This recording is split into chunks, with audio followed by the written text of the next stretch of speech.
Hello everyone, welcome to 10th science in tech पढ़ाई। आज हम लोग आपके लिए साइंस क्लास का एक नया चैप्टर लेके आए हैं। बेसिकली ये बायो का पार्ट होता है। आज हम लोग जो चैप्टर पढ़ने वाले हैं वो है कंट्रोल एंड कोऑर्डिनेशन।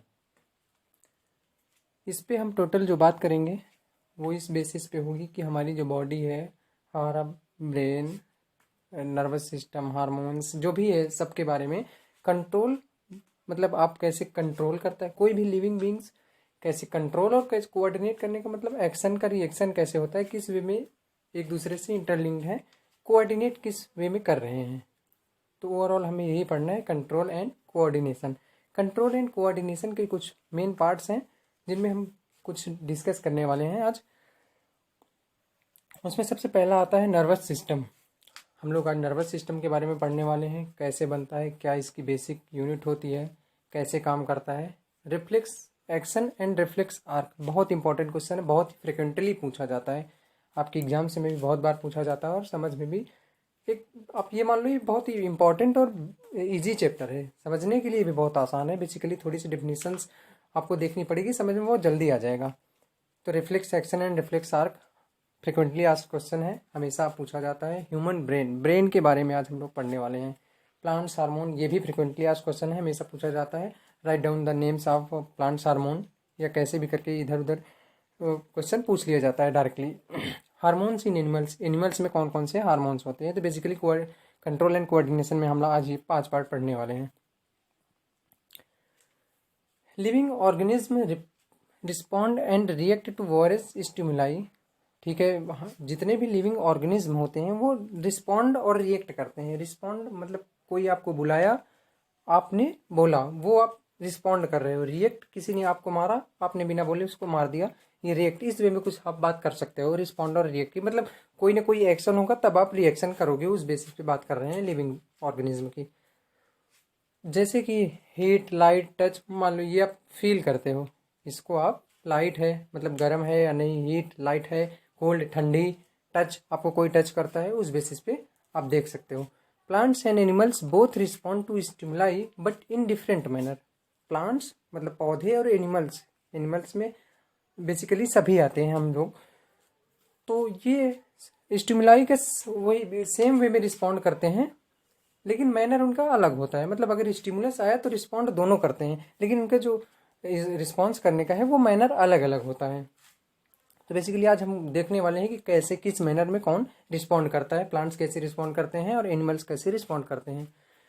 एग्जाम्पल के लिए आप देख सकते हैं withdrawal of hand on touching a hot object. आप गर्म चीज में हाथ जैसे ही आपने रखा, आप हाथ पीछे कर लेते हो, क्यों होता है, कैसे होता है, ये सब बातें आज हम डिस्कस करेंगे। बेसिकली कंट्रोल और कोऑर्डिनेशन आप इससे समझ सकते हो कि आपने हाथ रखा, जैसे ही उस पर हीट गर्म आपको लगा कि गर्म है, वो स्टिमुलस हुआ और आपने हाथ हटा लिया, वो आपका रिस्पॉन्स हो गया। रिफ्लेक्स आर्क और रिफ्लेक्सेशन को भी कहीं इसी बेसिस पे हम लोग समझेंगे। Control and coordination in animals. Control और कोऑर्डिनेशन एनिमल्स में कैसे it is brought about in all animals with the help of 2 main system. Animals में हम कंट्रोल और कोऑर्डिनेशन जो करते हैं वो बेसिकली 2 मेन सिस्टम के बेसिस पे करते हैं जो इनके लिए रिस्पॉन्सिबल होते हैं। पहला होता है नर्वस सिस्टम, दूसरा होता है इंडोक्राइन सिस्टम। बेसिकली फिर से बोल दे रहा हूँ, कंट्रोल और कोऑर्डिनेशन जो एनिमल्स में होता है वो 2 मेन सिस्टम के बेसिस पे होता है। वो पहला है होता है नर्वस सिस्टम और दूसरा होता है इंडोक्राइन सिस्टम। नर्वस सिस्टम की बात करते हैं। नर्वस सिस्टम नर्व से बना हुआ जो भी हमारी नर्व, बेसिकली जो नर्वस सिस्टम का बेसिक यूनिट आगे हम लोग है हमारी इसी पार्ट में, नर्वस सिस्टम की बेसिक यूनिट जो होती है वो नर्व्स होती हैं। तो उस अकॉर्डिंग जो हम लोग देखेंगे तो उस पर पता चलेगा कि नर्वस सिस्टम ये है जिससे नर्व के थ्रू हम स्टिमुलस मिलता है और रिस्पॉन्ड भी करते हैं, तो उसको हम लोग नर्वस सिस्टम बोलते हैं। इसका फंक्शन क्या होता है, to receive the information from environment. पहला ये इन्वायरमेंट से रिसीव करता है इंफॉर्मेशन को, कोई भी इंफॉर्मेशन किस बेसिस पे है वो आगे देखते हैं। To receive information from various body parts, मतलब बॉडी के अनेक पार्ट से ये इंफॉर्मेशन को रिसीव करता है। स्टिमुलाई एंड रिस्पॉन्स, स्टिमुलस और रिस्पॉन्स दोनों करता है। मान लो आपने कहीं टच किया, ठंडा लगा, वो आपका हुआ, उसी टाइम पे कहीं से आवाज आई, वो भी आपने सुना, वो भी स्टिमुलस है, उस अकॉर्डिंग आप स्टिमुलस और रिस्पॉन्स कर दो। To act accordingly through muscles and glands, glands और मसल्स के थ्रू आप उसी के अकॉर्डिंग एक्ट करते हो। तो बेसिकली इस पे दो पार्ट्स आते हैं नर्वस सिस्टम के फंक्शन में।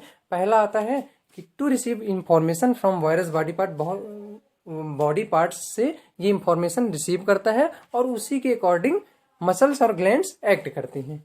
अब आगे बात करते हैं स्टिमुलस क्या होता है। एनी चेंज इन इन्वायरमेंट और with in that bring about the reaction, मतलब कोई भी ऐसा चेंज जो रिएक्शन लाए। मान लो आप बैठे हो कहीं, रखा है कुछ, अचानक से गर्मी बढ़ गई तो वो स्टिमुलस होगा। मान लो या किसी ने आपको आके ठंडी बर्फ आपके हाथ में रख दिया तो वो अचानक से चेंज हुआ। तो इन्वायरमेंट में कोई भी अगर चेंज हो रहा है आपके सामने तो आप बेसिकली उसको स्टिमुलस मानोगे, जिसकी वजह से आपका एक रिएक्शन क्रिएट हो जाए, रिएक्शन दे आप। टचिंग ए हॉट प्लेट, अगर आपने हॉट प्लेट टच की, गर्म प्लेट टच की, तो वो आपका एक स्टिमुलस होगा जो आपके ब्रेन में पहुंचा कि नहीं ये प्लेट गर्म है। रिस्पॉन्स क्या होता है, the reaction of our body to these changes, उस चेंज की वजह से जो हमारी बॉडी रिएक्शन करती है उसको बोलते हैं रिस्पॉन्स। जैसे आपने गर्म प्लेट टच किया, आपने उससे हाथ हटाओगे, आप बेसिकली जनरली बहुत जल्दी आप हाथ हटा लोगे, तो उसकी वजह से जो रिएक्शन हुआ उसको आप बोलोगे रिस्पॉन्स। तो स्टिमुलस हुआ प्लेट को टच करना और रिस्पॉन्स हुआ प्लेट को, गर्म प्लेट की वजह से आपका हाथ हटाना, वो आपका रिस्पॉन्स हो जाएगा। How do we detect that we are touching a hot object, आप कैसे समझ सकते हो या कैसे आपको पता चलता है कि आप गर्म ऑब्जेक्ट टच कर रहे हो, गर्म चीज को टच कर रहे हो। ये बेसिकली रिसेप्टर्स से होता है। रिसेप्टर्स क्या होते हैं, receptors specialized tips of some nerve cells, मतलब ये कुछ नर्व सेल्स होते हैं that detect the information from the environment. ऐसी नर्व सेल जो इन्वायरमेंट से इंफॉर्मेशन को डिटेक्ट करती हैं। फिर से बोल रहा हूँ, रिसेप्टर्स ऐसी नर्व सेल होती हैं जो इन्वायरमेंट से इंफॉर्मेशन को डिटेक्ट करती है। अब बेसिकली ये कितने टाइप्स की होती है, ये भी एक आप यही मान सकते हो, रिसेप्टर्स एक टाइप के सेंस ऑर्गन होते हैं। सेंस ऑर्गन आप लोग जानते हैं, बेसिकली 5 सेंस ऑर्गन होते हैं, ईयर, आई, स्किन, नोज, टंग। तो हम लोग इसको क्लासीफाई किया गया है, इस पे हम लोग क्लासिफिकेशन देख लेते हैं इसका। इनर ईयर का काम क्या है, कान का, हियरिंग, बैलेंस ऑफ बॉडी, सुनना है काम का, कान का काम सुनना है, बैलेंस ऑफ बॉडी।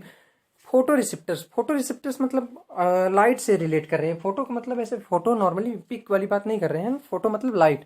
तो लाइट के जो रिसेप्टर्स होते हैं वो हमारे जो बॉडी में ऑर्गन दिया गया है वो आईज है, आंखें हैं। विजुअल स्टिमुलस, हम स्टिमुलस लेते हैं इससे, मतलब हम जैसे हमने बताया ना, केवल एक्शन आता है इससे, आईज से।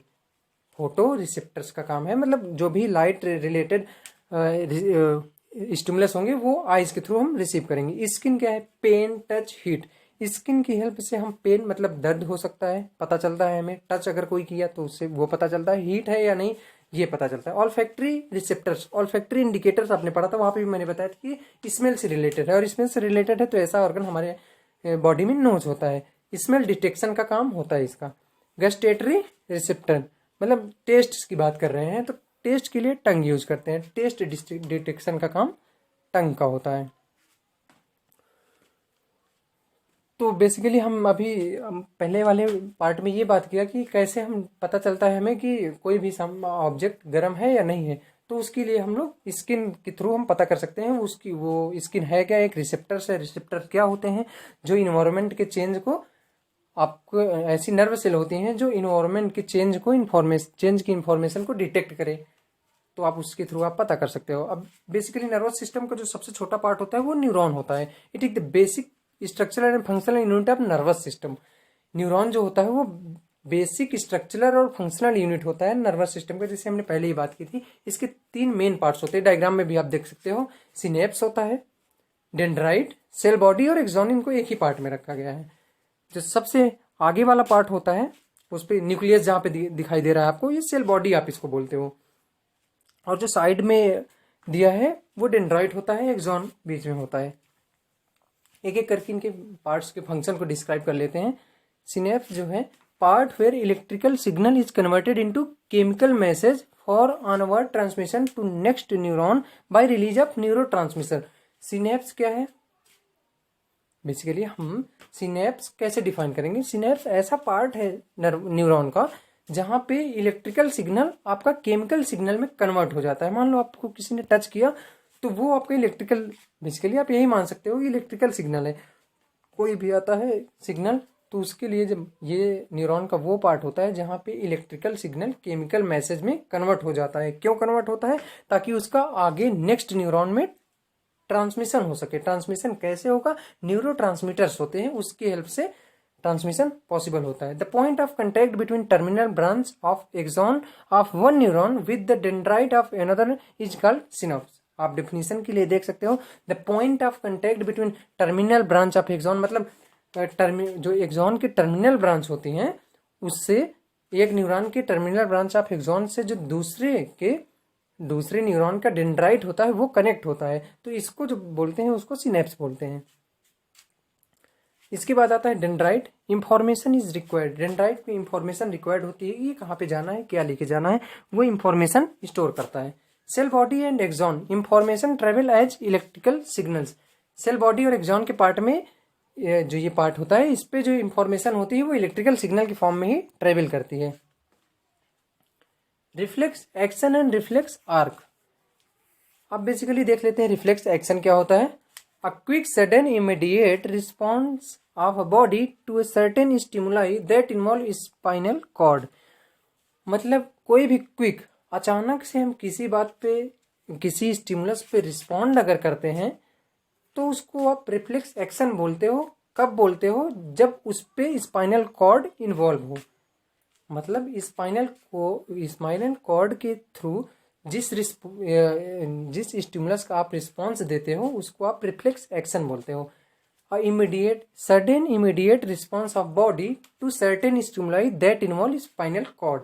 मतलब ब्रेन उस पर काम नहीं करता है, आपका स्पाइनल कॉर्ड काम करता है। विड्रॉवल ऑफ हैंड, जब आप प्लेट से हाथ हटाते हो उस टाइम पे आपका ब्रेन नहीं ऐसा डिसाइड करता है, उस टाइम पे रिफ्लेक्स एक्शन काम करता है और स्पाइनल कॉर्ड उसको अकॉर्डिंगली वर्क कराता है। रिफ्लेक्स आर्क क्या होता है? The pathway through which impulses passes is called reflex arc. जिस पाथ से, जिस वे से इम्पल्स फॉलो करती है, जिस पाथ से इम्पल्स मतलब जो सिग्नल जा रहा है वो सिग्नल जिस पाथ से जाता है उसको आप रिफ्लेक्स आर्क बोलोगे। कैसे होता क्या है स्पाइनल कॉर्ड से? स्पाइनल कॉर्ड के दो सेल्स होते हैं, सेंसरी सेल्स और मोटर सेल्स। सेंसरी सेल्स जो होती हैं वो रिसेप्टर ऑर्गन होती है। रिसेप्टर ऑर्गन हम पढ़ चुके हैं, आँख, कान, नाक, आइज। बेसिकली आप जो भी है वो अकॉर्डिंगली डिपेंड करता है कि कौन सा स्टिमुलस आ रहा है, उसके अकॉर्डिंग रिसेप्टर्स हो जाते हैं। स्किन के भी यहाँ पे देख लें तो उससे हमारा स्टिमुलस रिसीव होता है रिसेप्टर्स ऑर्गन से। अब इसके बाद देखो, स्टिमुलस आया रिसेप्टर्स ऑर्गन में, कहीं पे हमारे हाथ, आँख, कान, नाक, त्वचा, कहीं पे भी है तो वो इस रिसेप्टर्स ऑर्गन में रिसीव हुआ। फिर सेंसरी नर्व से वो हमारी स्पाइनल कॉर्ड में गया। स्पाइनल कॉर्ड में जाने के बाद वो मोटर नर्व के थ्रू इफेक्टर ऑर्गन्स, मतलब जो जिस पे इफेक्ट आना है, मतलब हमारी मसल्स की अभी थोड़ी देर पहले बात किया था हमने, मसल्स को चेंज करके उस पर इफेक्ट आता है, तो इफेक्टर ऑर्गन्स पे गए। इफेक्टर ऑर्गन हमारे मसल्स हैं और उसके थ्रू हम रिस्पॉन्स हो जाता है। तो मान लो गरम सामने प्लेट आपके हाथ में आया, प्लेट गरम लगी, कैसे पता चला? रिसेप्टर से। अब रिसेप्टर से स्पाइनल कॉर्ड में कैसे गए? वो सेंसरी नर्व से। अब हमें हटाना है हाथ, उसके लिए स्पाइनल कॉर्ड ने रिफ्लेक्स एक्शन क्या किया? रिफ्लेक्स एक्शन मोटर नर्व के थ्रू इफेक्टर और जो ऑर्गन है मतलब मसल्स, उसको इसने सिग्नल भेजा, उसकी वजह से रिस्पॉन्ड हुआ। रिस्पॉन्स क्या हुआ? हमने हाथ हटा लिया। ये बेसिकली रिफ्लेक्स एक्शन और रिफ्लेक्स आर्क होता है। रिस्पॉन्स क्या होता है? अभी हमने बात की है, दो बार शायद हमने बात की। रिस्पॉन्स वो होता है किसी भी स्टिमुलस का जो रिएक्शन होता है उसको हम रिस्पॉन्स बोलते हैं। रिस्पॉन्स बेसिकली 3 टाइप के होते हैं, voluntary, involuntary, reflex action. Reflex action हम लोग बात कर चुके हैं कि स्पाइनल कॉर्ड के थ्रू जो होता है, प्लेट टच हुई, गर्म प्लेट, हमने हाथ हटा लिया, वो रिफ्लेक्स एक्शन हो गया। Withdrawal of hand on touching या हॉट ऑब्जेक्ट। अब 2 बात कर लेते हैं, वॉलेंटरी और इनवॉलेंटरी। वॉलेंटरी वो होता है कंट्रोल्ड बाय 4 ब्रेन। ब्रेन के हम पार्ट्स अभी आगे पढ़ने वाले। ब्रेन के 3 पार्ट्स होते हैं, तो उस पे जो वॉलेंटरी रिस्पॉन्स वो होते हैं जो ब्रेन के 4 ब्रेन पार्ट से कंट्रोल किए जाते हैं। कौन से? एग्जांपल, टॉकिंग, राइटिंग, बेसिकली ये हमारे वॉलेंटरी एक्शन है। इनवॉलेंटरी एक्शन क्या है? Control by mid and hind brain. मैंने बताया था ब्रेन के 3 पार्ट होते हैं, mid brain, hind brain, 4 brain. तो जो 4 ब्रेन से कंट्रोल होता है उसको वॉलेंटरी बोलते हैं, और जो मिड ब्रेन और हिंड ब्रेन से कंट्रोल होता है उसको इनवॉलेंटरी बोलते हैं। ये कौन से प्रोसेस कौन सी होती है इस पे? हार्ट बीट, दिल का धड़कना, वोमिटिंग जब आप करते हो, रेगुलेशन ऑफ हार्ट बीट कैसे रेगुलेट हो रही है आपको पता नहीं चलता ये कैसे हो रहा है, इनवॉलेंटरी एक्शंस होते हैं। तो ह्यूमन नर्वस सिस्टम को अगर देखें बेसिकली तो ये 3 पार्ट्स में हो जाता है, central nervous system, peripheral nervous system, autonomic nervous system. CNS में सीएनएस मतलब सेंट्रल नर्वस सिस्टम भी इस पे देख रहे थे, तो इस पे 2 होता है, इसका 2 सब पार्ट हो जाता है। एक ब्रेन के थ्रू जो काम हो रहा है, four brain, mid brain, hind brain, और एक स्पाइनल कॉर्ड की वजह से। तो आप रिस्पॉन्स पे देख रहे हो कि एक ब्रेन से जो हो रहे हैं वो 2 हैं, वॉलंटरी, इनवॉलंटरी, और एक स्पाइनल कॉर्ड से हो रहा है reflex action. Peripheral nervous system में बेसिकली इस पे भी 2 पार्ट होते हैं, cranial nerves, spinal nerves. A rise from the brain, ये जो क्रेनियल नर्व्स होती हैं ये ब्रेन से राइज होती हैं, और जो स्पाइनल नर्व्स होती हैं वो स्पाइनल कॉर्ड से होती हैं। उसके बाद आता है autonomic nervous system, ANS. ANS क्या होता है? ANS system sympathetic nervous system, parasympathetic nervous system. ये आगे हम लोग देखेंगे, अभी फिलहाल इस पे नहीं जाना है हमें। बेसिकली इस पे ध्यान देना है कि सेंट्रल नर्वस सिस्टम की बात कर रहे हैं, क्योंकि ये अभी हमारे सिलेबस में है। ह्यूमन ब्रेन को देख लेते हैं। ह्यूमन ब्रेन मतलब आप कोई भी काम करते हो तो बिना दिमाग के तो करते नहीं हो, ऐसा क्लियर है बात। जो भी हमारे पार्ट्स होते हैं, मतलब जो भी हम काम करते हैं, कोई भी एक्शन बिना सोचे समझे ऐसे नहीं कर देते हैं। हमें उसके लिए ब्रेन की जरूरत होती है, एक थिंकिंग की जरूरत होती है, एक प्रोसेस की जरूरत होती है। तो वो जो सारी थिंकिंग प्रोसेस होती है वो सब ब्रेन से होता है। Human brain has 3 major parts. Human brain में 3 मेजर पार्ट्स होते हैं, हमने पहले ही बात किया, fore brain, mid brain, hind brain. Fore brain क्या होता है? Most complex specialized part of the brain is cerebrum. जो फोर ब्रेन होता है उसको सेरिब्रम, तो ये सबसे कॉम्प्लेक्स, ब्रेन का सबसे कॉम्प्लेक्स और स्पेशलाइज्ड पार्ट होता है। कौन सा? Fore brain. Fore brain is the most complex and specialized part of the brain. Function क्या क्या होता है इसका? फोर ब्रेन का थिंकिंग पार्ट ऑफ ब्रेन, यहां से हम लोग सोचते हैं क्या करना है क्या नहीं करना है। कंट्रोल ऑफ वॉलंटरी एक्शन, हम पहले भी बात कर चुके हैं। वॉलंटरी 3 टाइप के रिस्पॉन्स होते हैं, वॉलंटरी, इनवॉलंटरी, रिफ्लेक्स एक्शन। और वॉलंटरी में हमने बात किया था फोर ब्रेन से कंट्रोल होता है। तो फोर ब्रेन का काम फंक्शन क्या हो गया? Control of voluntary action. अब तीसरा काम क्या है? स्टोर इंफॉर्मेशन, मतलब मेमोरी जो हमारी होती है, याददाश्त। मतलब आप बात कर सकते हो कोई भी डेटा या किसी चीज को भी याद रखना या भूलना, वो हमारा जो काम होता है वो फोर ब्रेन का होता है। यहीं पे हमारे सारा जो इंफॉर्मेशन होती है वो स्टोर होती है। सेंटर एसोसिएट विथ हंगर, मतलब जब आपको भूख लगी है तो यहीं से पता चलता है आपको कि आपको भूख लगी है। Receive sensory impulse from various body parts and integrated, ये सेंसरी जो इम्पल्स होते हैं, मतलब ऑर्गन्स जो होते हैं 5, उसके बेसिस पे ये it receive sensory impulse from various body parts and integrate it. अगला हमारा आता है मिड ब्रेन। मिड ब्रेन में 2 होते हैं, हाइपोथैलेमस ग्लैंड और पिट्यूटरी ग्लैंड। आगे हम लोग जब ग्लैंड की बात करेंगे तो उस पर पिट्यूटरी ग्लैंड आएगा। तो मिड ब्रेन में 2 होता है, हाइपोथैलेमस ग्लैंड और पिट्यूटरी ग्लैंड। केमिकल कोऑर्डिनेशन का काम, मतलब ब्रेन में जो केमिकल कोऑर्डिनेशन होता है वो हाइपोथैलेमस ग्लैंड करती है। ब्रेन के मिड पार्ट का जो हाइपोथैलेमस पार्ट है वो उसका काम क्या है? उसका काम है कि वो केमिकल को कोऑर्डिनेट करे। केमिकल्स इन द सेंस यहाँ पे जो भी प्रोटीन या जो भी केमिकल्स होते हैं उसके कोऑर्डिनेशन का जो काम होता है वो हाइपोथैलेमस ग्लैंड। पिट्यूटरी ग्लैंड क्या करता है? सिक्रेट्स, ये पिट्यूटरी ग्लैंड जो है वो पिट्यूटरी हार्मोन्स को सिक्रेट करता है। हिंड ब्रेन इसके बाद आता है। हिंड ब्रेन का जो मेन पार्ट्स है वो सेरिबेलम है। सेरिब्रम पहले वाले को आप फोर ब्रेन में पढ़ा है, हिंड ब्रेन में सेरिबेलम है। इसका काम क्या होता है? It control posture and balance, ये आपके जो पोस्चर है उसको कंट्रोल करता है।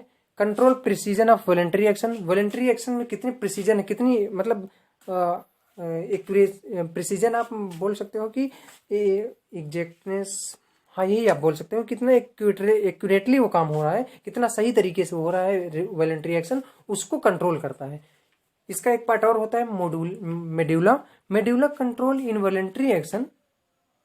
आप पहले भी पढ़ चुके हो, वोमिटिंग वगैरह जो है ये इनवॉलंटरी एक्शन है। तो मेड्यूला जो पार्ट होता है वो इनवॉलंटरी एक्शन को कंट्रोल करता है। Pons, involuntary action regulation of respiration. एक और होता है, यही हिंड ब्रेन का पार्ट में बात कर रहा हूँ, ठीक है, सेरिब्रम, मेड्यूला और पोन्स। तो ये इनवॉलंटरी एक्शन को ये भी रेगुलेट करता है। Protection of brain and spinal cord, spinal cord और ब्रेन प्रोटेक्ट कैसे होते हैं, इनकी सुरक्षा कैसे, मतलब ऐसे तो है नहीं कि बेसिकली ऐसे है और कोई बचाने वाला नहीं है, तो इसको कैसे प्रोटेक्ट कैसे रखता है, पहले से इनबिल्ट क्या है। ब्रेन जो है, brain is protected by fluid filled balloon which act as a shock observer and enclosed in cranium. Cranium में इंक्लूज होता है, एक ब्रेन बॉक्स होता है क्रेनियम टाइप, क्रेनियम बोलते हैं ब्रेन बॉक्स टाइप का, तो उस पे वो इंक्लूड होता है और उस पे एक फ्लूइड भरा होता है। फ्लूइड जो है वो शॉक ऑब्जर्वर की तरह काम करता है। तो ब्रेन को एक क्रेनियम में इंक्लोज्ड होता है, मतलब घिरा होता है, क्रेनियम कोर क्या बोलते हैं, ब्रेन बॉक्स, और उस पे एक फ्लूइड भरा होता है, वो एज ए शॉक एब्जॉर्बर की तरह काम करता है। स्पाइनल कॉर्ड कैसे होता है, spinal cord is enclosed in vertebral column, vertebral column में स्पाइनल कॉर्ड हमारा वो इनक्लोज होता है। तो ब्रेन हमारा ब्रेन बॉक्स में इनक्लोज होता है और स्पाइनल कॉर्ड वर्टिब्रल कॉलम में, तो दोनों इस वे में दोनों प्रोटेक्टेड रहते हैं। Coordination between nervous and muscular tissue, coordinate कैसे करते हैं नर्वस और मस्कुलर टिश्यू, मतलब कोई स्टिमुलस आया और रिस्पॉन्स कैसे उस पर कोऑर्डिनेट होता है। तो देखो मैंने एक पिक्चर लगा रखी है यहाँ पे, आप उसको बेसिकली साइकिल के अकॉर्डिंग समझ सकते हो। इन्फॉर्मेशन हमारे पास आई collected by nervous tissue, sensory nerve जो हमारे हैं हाथ आँख कान नाक, इस बेसिस पे हमारे पास इंफॉर्मेशन आई। तो सीएनएस ने कुछ वर्क किया उस पर, सीएनएस सेंट्रल नर्वस सिस्टम ने कुछ काम किया, उसके बाद उस पर कुछ प्रोसेस हुई सीएनएस की प्रोसेस होने के बाद उसी पे 3 प्रोसेस सीएनएस में 3 प्रोसेस होती हैं, रिसीव हुआ, फिर प्रोसेस हुई, उसके बाद उसने डिसीजन लिया कि करना क्या है, उसके बाद वो मसल्स को पास कर देता है डिसीजन लेने के बाद मोटर नर्व्स के थ्रू। उसके बाद जो होता है मसल्स में कुछ चेंज होता है, चेंज इन शेप और जो भी होता है। अब कहाँ पे आ गए हम लोग, पहले स्टार्टिंग में स्टिमुलस हमारे पास आया, फिर उसकी कुछ प्रोसेसिंग हुई, अब किस पार्ट पे आ गए हम लोग, रिस्पॉन्स वाले पार्ट पे पहुंचने वाले हैं। मसल्स में कुछ चेंज हो गया, कंट्रैक्शन या जो भी होना है, मसल शॉर्टेन हो गई, अब जैसे अकॉर्डिंगली जो काम है तो उसको आप एक्शन बोल देते हो। कोऑर्डिनेशन इन प्लांट्स, अब प्लांट्स की बात कर लेते हैं। प्लांट्स में 2 तरह के कोऑर्डिनेशन होते हैं, ग्रोथ डिपेंडेंट, एक ग्रोथ इंडिपेंडेंट। ग्रोथ डिपेंडेंट जो होता है वो ट्रॉपिक मूवमेंट होता है। ट्रॉपिक मूवमेंट मतलब direction movement in response to stimulus के अकॉर्डिंग ये डायरेक्शन पे काम करते हैं। डायरेक्शन पे काम कैसे करते हैं, जैसे मान लो आगे बात करते हैं इस पे। उसके बाद जो इंडिपेंडेंट ग्रोथ होता है वो इमीडिएट रिस्पॉन्स टू स्टिमुलस, मतलब जैसे स्टिमुलस आए उस पर जल्दी से एक्शन कर देना। जैसे आपने एक छुई मुई पौधे का नाम सुना होगा, जैसे आप टच करो वो, उसको इंग्लिश में बोलते हैं टच मी नॉट प्लांट, तो उसको आप टच करोगे तो वो उसकी जो लीव्स होती हैं वो ड्रॉप हो जाती हैं, मतलब सिकुड़ जाती हैं। अब ये तो इंडिपेंडेंट हो गए, मतलब जल्दी से एक्शन करेगा तो वो ग्रोथ इंडिपेंडेंट है, उस पर कोई ग्रोथ नहीं हो रहा है किसी डायरेक्शन में, बस वो सिकुड़ रही है, फिर से थोड़ी देर बाद सही हो जाएगी, फिर आपने टच किया इस प्रोसेस पे। अब ग्रोथ डिपेंडेंट कौन कौन से ट्रॉपिक मूवमेंट क्या होते हैं डायरेक्शन, ये 4 टाइप के होते हैं, फोटोट्रोपिज्म, जियोट्रोपिज्म, कीमोट्रोपिज्म, हाइड्रोट्रोपिज्म। बहुत इंपॉर्टेंट क्वेश्चन है, हमेशा पूछा जाता है इससे कहीं ना कहीं से। तो फोटोट्रोपिक, फोटो से आपको समझ में आ रहा है कि लाइट से कहीं ना कहीं एक आ रहा है मूवमेंट टुवर्ड्स लाइट, मतलब आप समझ पा रहे होंगे कि ट्रोपिज्म मतलब डायरेक्शन, जो इसका रिस्पॉन्स होता है वो स्टिमुलस के डायरेक्शन में होता है, इसलिए ट्रोपिज्म वर्ड यूज किया गया, क्योंकि ये ट्रॉपिक मूवमेंट्स है। फोटो मतलब लाइट से, तो मतलब आपने सूरजमुखी फूल देखा होगा, सनफ्लावर, वो सूर्य की डायरेक्शन में से बेसिकली काम करता है। तो वहां पे जो काम होता है, वहां पे जो प्रोसेस होती है, जैसे जो कोऑर्डिनेशन लगता है, वो फोटोट्रोपिज्म कोऑर्डिनेशन होता है उसमें, क्योंकि उस पर मूवमेंट टुवर्ड द लाइट्स होता है। जियोट्रोपिज्म मूवमेंट टुवर्ड्स ग्रेविटी, मतलब ग्रेविटी के थ्रू जो मूवमेंट उनका होता है, कई प्लांट्स का उनकी ग्रेविटी के थ्रू मूवमेंट्स होता है। Chemotropism movement toward chemical growth और पॉलन ट्यूब टुवर्ड्स ओविल, मतलब इन पे जो मूवमेंट होता है वो केमिकल्स के थ्रू होता है। जियोट्रोपिज्म में आप बात कर रहे हो, आप ऐसा तो है नहीं किसी पेड़ को आपने मान लो दीवार पे लगा दिया तो वो ऐसे साइड में जाएगा, लेफ्ट राइट ऊपर ही जाएगा, तो उसको आप बेसिकली जियोट्रोपिज्म बोलते हैं। फोटोट्रोपिज्म मतलब लाइट की वगैरह, लाइट के अकॉर्डिंग, जैसे सनफ्लावर। जियोट्रोपिज्म में आप बेसिकली सारे पेड़ को पौधों को ले सकते हो, ऊपर ही जाते हैं ग्रेविटी के अकॉर्डिंगली। कीमोट्रोपिज्म मतलब किसी इनका जो मूवमेंट होता है वो एक केमिकल के अकॉर्डिंग होता है, केमिकली आप। और हाइड्रोट्रोपिज्म मतलब मूवमेंट टुवर्ड्स वाटर, पानी की तरफ इनका मूवमेंट होता है। ऐसे प्लांट जिनका मूवमेंट पानी के थ्रू या पानी के डायरेक्शन में हो, उनको हाइड्रोट्रोपिज्म के अंदर रखा गया है। प्लांट्स हार्मोन्स, बहुत इंपॉर्टेंट क्वेश्चन बनता है यहाँ से। Plants hormones are chemically compound which help to coordinate growth, development and response to the environment. Plants hormone क्या है, एक केमिकल कंपाउंड है जो कि प्लांट्स को हेल्प करते हैं। किस में हेल्प करते हैं, कोऑर्डिनेट ग्रोथ, मतलब उनकी ग्रोथ में डेवलपमेंट और रिस्पॉन्स टू द इन्वायरमेंट को में रिस्पॉन्स कैसे करना है उस पर हेल्प करते हैं। तो प्लांट्स हार्मोन्स जो होते हैं वो केमिकल कंपाउंड होते हैं जो कि प्लांट्स को हेल्प करते हैं किस पे, ग्रोथ कोऑर्डिनेट करने में, डेवलपमेंट में और रिस्पॉन्स टू द इन्वायरमेंट। इसके 4 मेन पार्ट्स होते हैं। Main parts of hormones are auxin, gibberellin, cytokinin, abscisic acid. आपको याद रखना है, डायरेक्ट पूछा जाता है। एब्सिसिक कौन कौन से, abscisic, gibberellin, cytokinin, abscisic acid. एक एक करके देख लेते हैं। एब्सिसिक जो होता है वो सेंसिटाइज इन शूट ट्रिप। आपने रूट, शूट और स्टेम 3 पार्ट पढ़ा होगा प्लांट्स में।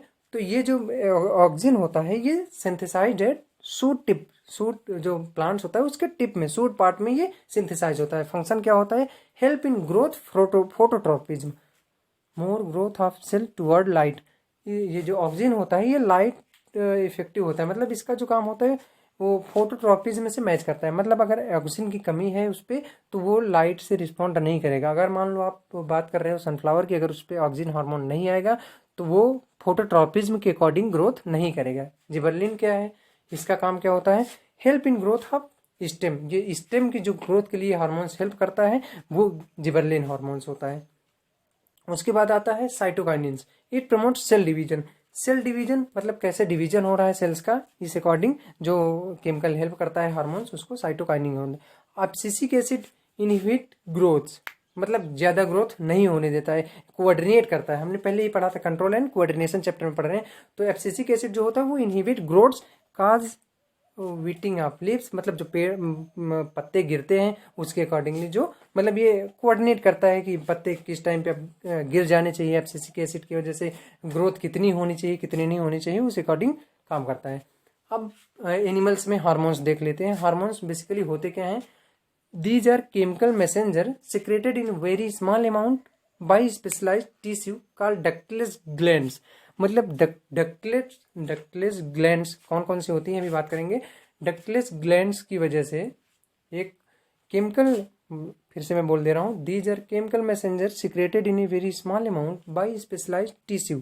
मतलब किसी भी स्पेशल टिश्यू की से जो एक केमिकल मैसेंजर, एक स्मॉल अमाउंट में कोई केमिकल निकलता है उसको आप हार्मोन्स बोलते हो।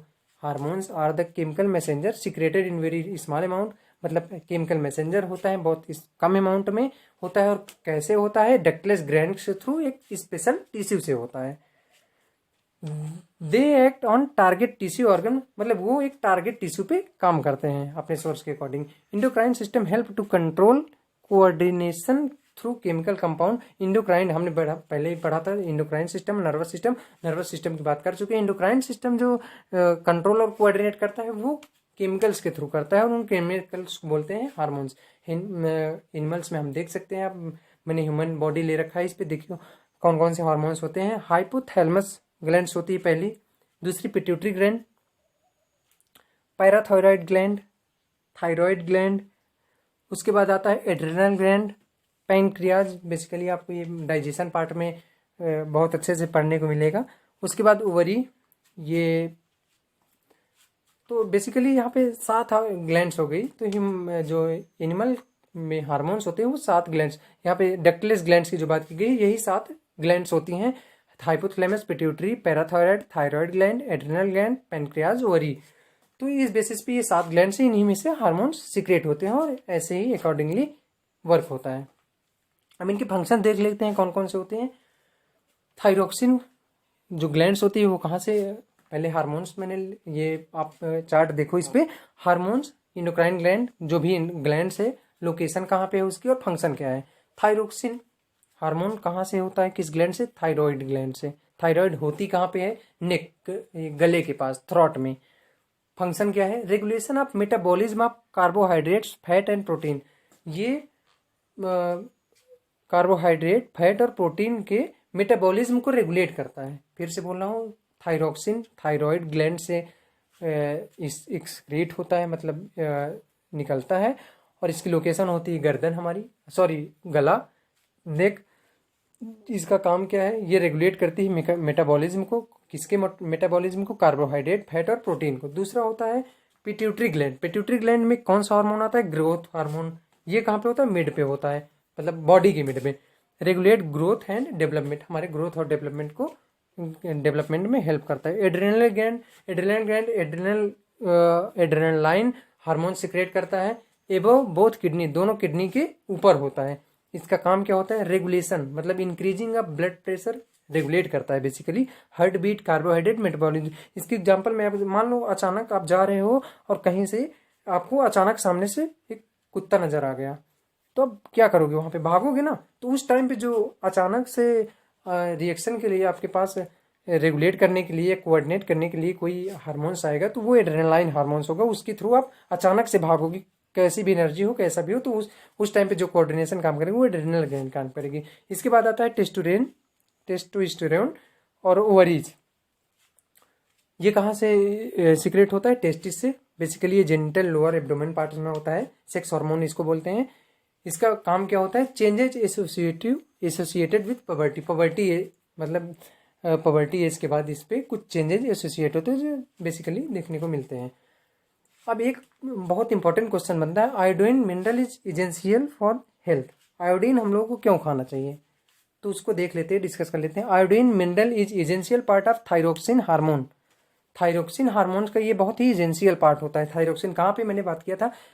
गले पे होता है, थायराइड ग्लैंड में। So it is important that we must consume iodized salt as it turn it essential for thyroid. तो इसलिए हमें ये जरूरी है कि हम आयोडाइज्ड मतलब आयोडीन युक्त नमक खाएं। उससे क्या होगा? जो हमारी थायराइड ग्लैंड है उसको हेल्प मिलेगी। क्या किसमें हेल्प मिलेगी? कार्बोहाइड्रेट, प्रोटीन और फैट को कंट्रोल करने में। तो उससे हमारा पूरी बॉडी का मेटाबॉलिज्म अच्छे तरीके से बैलेंस रहेगा। तो ये था आपके पूरे चैप्टर कंट्रोल और कोऑर्डिनेशन के बारे में। मुझे पूरी उम्मीद है कि आप लोगों को समझ में आया होगा। Thank you.